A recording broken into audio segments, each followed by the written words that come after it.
मरकजी हुकूमत की जानिब से शुरू किए गए अरोमा मिशन से वादी कश्मीर की फूलबानी सन्नत को फरोग हासिल हो रहा है। साल 17 में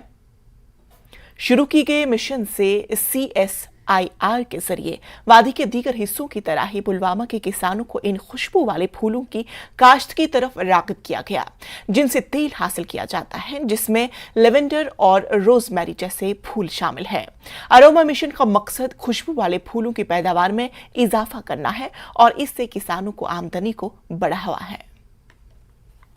हमारा लाइवलीहुड जनरेशन का इसमें स्कोप है और साथ ही साथ जो हमारे जो इंडस्ट्री एसोसिएटेड है यानी अरोमा ऑयल्स के साथ या एसेंशियल ऑयल्स के साथ,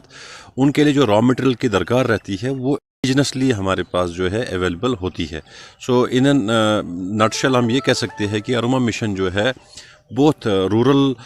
फार्म या इकॉनमी एंड लाइवलीहुड जनरेशन और साथ ही साथ जो हमारी इंडस्ट्रियल डेवलपमेंट में हमें जो है ये सपोर्ट कर रही है। अगर ज़मींदार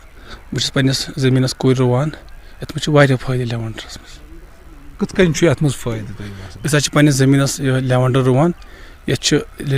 तो लेवेंडर लोग एक वरी बेवरी अच्छा त्रेवरी बाद फसल नेरान पन अच्छा 1 लीटर गसान 10,000 रुपये ये ट्रेनिंग अस वुच गोड़ी कटिंग कित पट करान तैयार, निहल कित पट करान तैयार, दिसक ये ट्रेनिंग वन कम कि अच्छे लेवेंडर उससे ये वनकस वपदावने युवान अच्छे वनकस तथ मुतलिक तसी करान कम वनकस क्या बाशो तो जन लेवेंडर छु अत क्युत छु वनकस बिजनेस क्युत छु कारबार यह छु वारिया असल बिजनेस अच्छे वारिया फायदे तिकेज के छु तील नेरान तछ नेरान पत वारिया फायदे छु आसान।